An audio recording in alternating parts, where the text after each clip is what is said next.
Meeting হলো, সেখানে আমরা আজকে কয়েকটি জিনিসের উপর জোর দিয়েছি। আপনারা জানেন এই করোনা ভাইরাস আসার পরে আমরা যৌথভাবে প্রায় বিভিন্ন ইস্যু নিয়ে আলাপ করছি, বিশেষ করে যে আমাদের প্রবাসী যারা আমাদের দেশের একটি বড় সম্পদ, তাদের যাতে আপনার ঝামেলা না হয়, কোনো ধরনের অসুবিধা না পড়েন, সেই নিয়ে আমরা আলোচনা করেছি। এর মধ্যে একটি হচ্ছে যে আমরা মধ্যপ্রাচ্য থেকে অনেক প্রবাসী দেশে ফিরতেছেন। আমাদের দেশে কোয়ারেন্টাইনের কতটুকু পসিবিলিটি আছে সেই সব যাচাই বাছাই করে আমরা তাদের দেশে নিয়ে আসছি। আমাদের যত নাগরিক, আমরা সব নাগরিকরা দেশে নিয়ে আসব, এতে কোনো সন্দেহ নেই। তবে সম্প্রতি গত সপ্তাহে আমরা মধ্যপ্রাচ্য থেকে ৩,৬৯৫ জন আমাদের বাংলাদেশি নাগরিক ফিরে এসেছেন।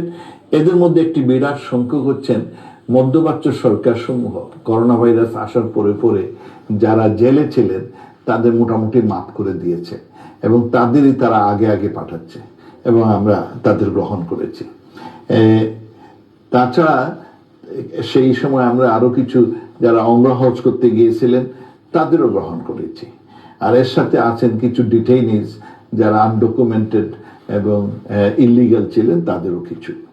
তবে আমরা যে সমস্ত দেশ থেকে এনেছি আরো অনেক আসবেন এবং আমাদের ধারণা মতে আগামী কয়েক সপ্তাহ প্রায় ২৮,৮৪৯ জন প্রবাসী আমাদের দেশে আসতে পারেন এবং আমরা তার কিভাবে ব্যবস্থা করতেছি সেইগুলো নিয়ে আলোচনা করেছি। And we can do it. এসব ছাড়াও যারা আমাদের বাংলাদেশিরা বিদেশে গিয়ে আটক পড়ে গেছেন, স্ট্র্যান্ডেড বাংলাদেশি বিভিন্ন দেশে, আপনার ইন্ডিয়া বলেন, জাপান বলেন, চায়না বলেন, সিঙ্গাপুর বলেন, আমরা এদেরও এনেছি। এই গত কয়েকদিনে আমরা যে স্ট্র্যান্ডেড বাংলাদেশি বিদেশে আটকে পড়া বাঙালি প্রায় ২,৮৫৩ জনকে স্বদেশে নিয়ে এসেছি। আরো কিছু রয়েছেন ইন্ডিয়াতে আছেন, তাদের ইতিমধ্যে আনা হচ্ছে। অনেকগুলো ফ্লাইট আমরা স্পেশাল আপনার চার্টার ফ্লাইটে তাদের আনার ব্যবস্থা করছি। তাছাড়া অন্যান্য দেশে যারা আছেন, লন্ডন থেকে আসবেন আমাদের প্রবাসীরা যারা ওখানে বাংলাদেশি যারা ওখানে আটক আছেন, এবং আমরা ইভেন আমেরিকায়ও যারা আছেন তাদেরও কিভাবে আনা যায় তার ব্যবস্থা আমরা করছি। এখানে একটু বলে রাখতে চাই যে কুয়েতে আপনারা দেখেছেন বিভিন্ন সোশ্যাল মিডিয়াতে যে কুয়েত সরকার ওই দেশে যারা আনডকুমেন্টেড ছিলেন, ইলিগাল ছিলেন, তারা একটা অ্যামনিস্টি দিয়েছে। প্রায় মিডল ইস্টের সেটা কাজ করছে, তারা অ্যামনিস্টি দিচ্ছে এবং সেই জন্যে ওদের নিয়ে ক্যাম্পে আটকে রাখতেছে যারা রেজিস্ট্রেশন করেছেন। কুয়েতে যেমন প্রায় আমাদের তথ্য মতে প্রায় ৪,৫০০ প্রবাসী বাঙালিদের বিভিন্ন ক্যাম্পে রেখেছে এবং ক্যাম্পে কথা শোনা যাচ্ছে যে ক্যাম্পে ঠিক মতো খাওয়ার দেওয়া হচ্ছে না। আমরা আমার মিশনের সাথে আলাপ করেছি, তাদের আমরা খাওয়ার যাতে অসুবিধা না হয় সেইটা, এবং কুয়েত সরকার যখনই এদের চাইবে আমরা তাদের নিয়ে আসব। কুয়েত আমাদের ১৯০ জনের একটা লিস্ট পাঠিয়েছিল, আমরা সেটা অ্যালাউ করেছি, আপনার সেখান থেকে ১৪৪ জন। কিন্তু বাকি প্রবাসী যখনই আসতে চান, আমাদের যদি এয়ারলাইনটা রেগুলার চালু হয়ে যায় তাহলে নিশ্চয়ই আসতে পারেন। কিন্তু বাকিরা যারা আপনার ডিটেনশন সেন্টারে আছেন, কুয়েত সরকার আমাদের বলেছে যে তারা ওনাদের নিয়ে আসবে। তারা যখনই ফ্লাইট শিডিউল দিবে আমরা অবশ্যই তাদের গ্রহণ করব এবং আমাদের দিক থেকে না আনার কোনো কারণ নাই। আমরা আসলে কোনো দেশ থেকে যারাই আসবে আমরা তাদের নিয়ে আসব। তবে ফ্লাইট যদি ওই সরকার অ্যারেঞ্জ না করতে পারে, তারা বলেছে তারা অ্যারেঞ্জ করবে, সেই জন্যে আমরা তাদের উপর এই দায়িত্বটা ছেড়ে দিয়েছি। তবে যদি খুব অসুবিধা হয় আমরা নিজেরই একটা আয়োজন করতে হবে, but will bring them up. আরেকটি ইস্যু হচ্ছে মলদ্বীপে আমাদের আগামীকাল আরো ৪০০ জন আসবে। ইতিমধ্যে আমরা আরো কিছু নিয়ে এসেছি, আগামীকাল আরো ৪০০ জন আসবে মলদ্বীপে। আমাদের প্রবাসীদের যাতে অসুবিধা না হয়, আমরা সেই মলদ্বীপ সরকারকে অনেক খাওয়ার দাওয়ার ১০০ টনের খাওয়ার টাওয়ার দিয়েছি, আরো দিচ্ছি।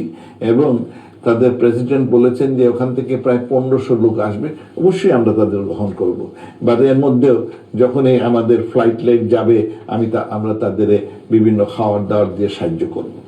ইউএইতে যথেষ্ট প্রবাসী বাংলাদেশি আটকে আছেন, সেইখানে ইউই সরকার সবগুলো দেশকে বলছে নিয়ে যাওয়ার জন্য। শুধু আমরা আনছি না, পাকিস্তান, ইন্ডিয়া প্রায় 2 লক্ষ, ইউএই থেকে, সংযুক্ত আরব আমিরাত থেকে প্রায় 1,97,000 ইন্ডিয়ান লোককে নিয়ে আসার জন্য তারা প্রোগ্রাম ঠিক করেছে। আমরাও আমাদের যে প্রবাসী বাঙালিরা আছেন যারা আসতে চান, অবশ্যই আমরা তাদের নিয়ে আসব, আমাদের কোনো অসুবিধা নেই।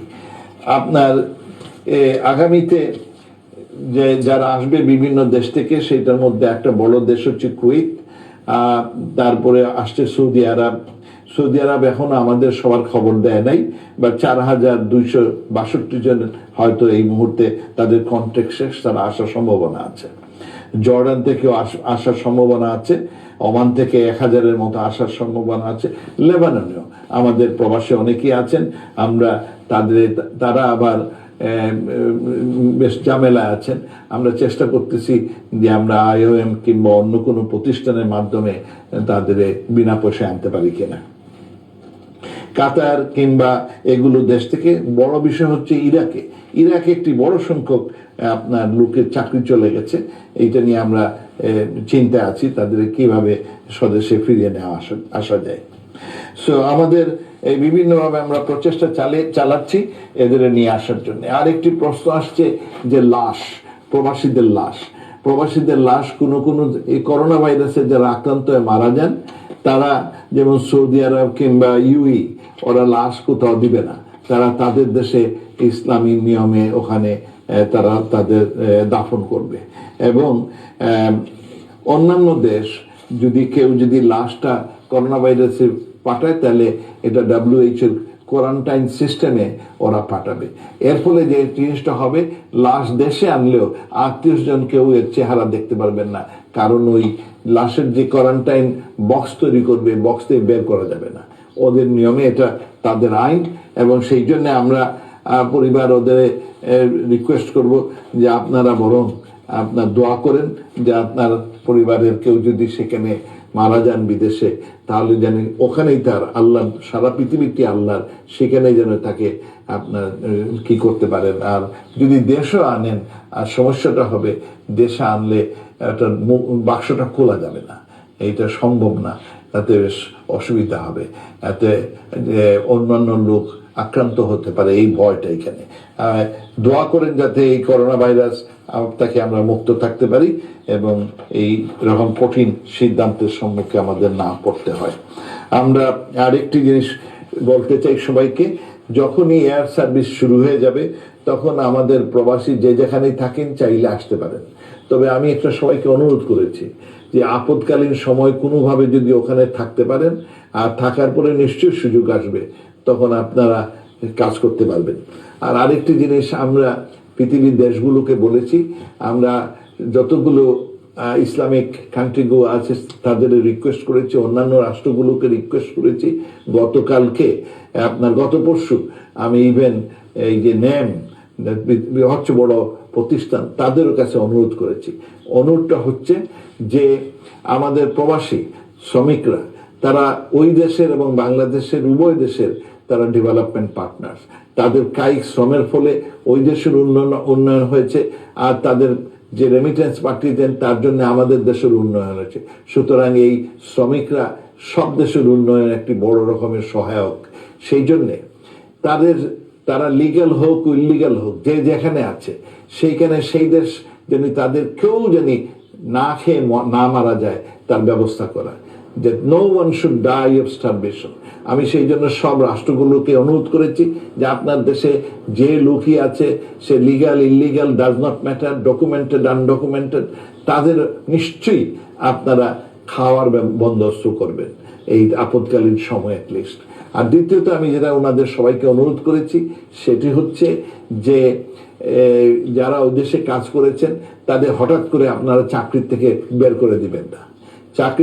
করে দিবেন না, আপনারা আগামী 6 মাস তাদের রাখেন, কারণ তাদের উপরে তাদের পরিবার নির্ভরশীল। আমি এই জন্যে সেই সমস্ত সরকারগুলোকে বলেছি যে আপনারা আমরা সবাই মিলে একটা COVID-19 recovery fund respondent recovery fund, একটা ফান্ড তৈরি করার জন্য, যাতে আমরা সেটাতে কন্ট্রিবিউট করব এবং আমাদের এই প্রবাসী যারা আছেন তাদের অ্যাটলিস্ট 6 মাসের চাকরি জানি সেইখানে থাকে। আর এই সময়ে আমরা বাংলাদেশের সিদ্ধান্ত নিয়েছি এবং ইতিমধ্যেই আমরা একটা আপনার ফান্ডও তৈরি করেছি। আমাদের প্রবাসী কল্যাণ মন্ত্রণালয় একটা বড় 200 কোটি টাকার ফান্ড তৈরি করেছেন। আরও প্রয়োজন হলে আরও টাকা তারা সংগ্রহ করবেন। সেটি হচ্ছে দেশে আসলে প্রবাসীরা কিভাবে তারা অর্থকরীভাবে কাজে লাগতে পারেন, তাদের জীবনকে সুন্দরভাবে গড়ে তুলতে পারেন, সেই জন্য তাদের একটি লোন দেওয়া হবে। 5 থেকে 7 লক্ষ টাকার লোন দেওয়া হবে যাতে তারা নিজেদের গড়ে তুলতে পারেন। তো আমরা আমাদের প্রবাসী ভাইদের জন্য, দেশবাসীর জন্য যা যা করার আমরা মোটামুটিভাবে সেগুলো করছি।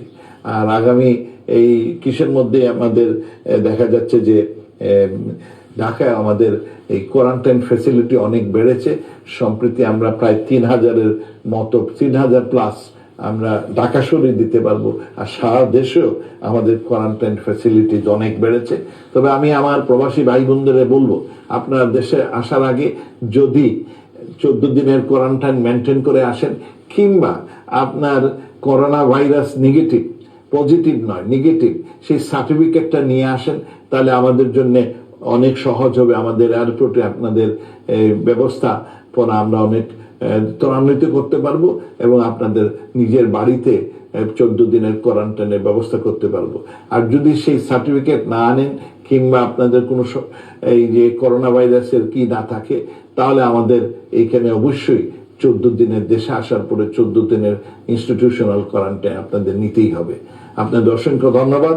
আজকে আমরা এই নিয়ে আলোচনা করেছি এবং আমরা গত 2 সপ্তাহ আগে কি কি কাজ করেছি, যেগুলো সিদ্ধান্ত নেওয়া হচ্ছে, আমরা খুব সন্তুষ্ট যে মোটামুটিভাবে আমাদের কাজ খুব স্মুথ, সহজভাবে হচ্ছে এবং আমরা এই কাজ চালিয়ে যাব। অসংখ্য ধন্যবাদ।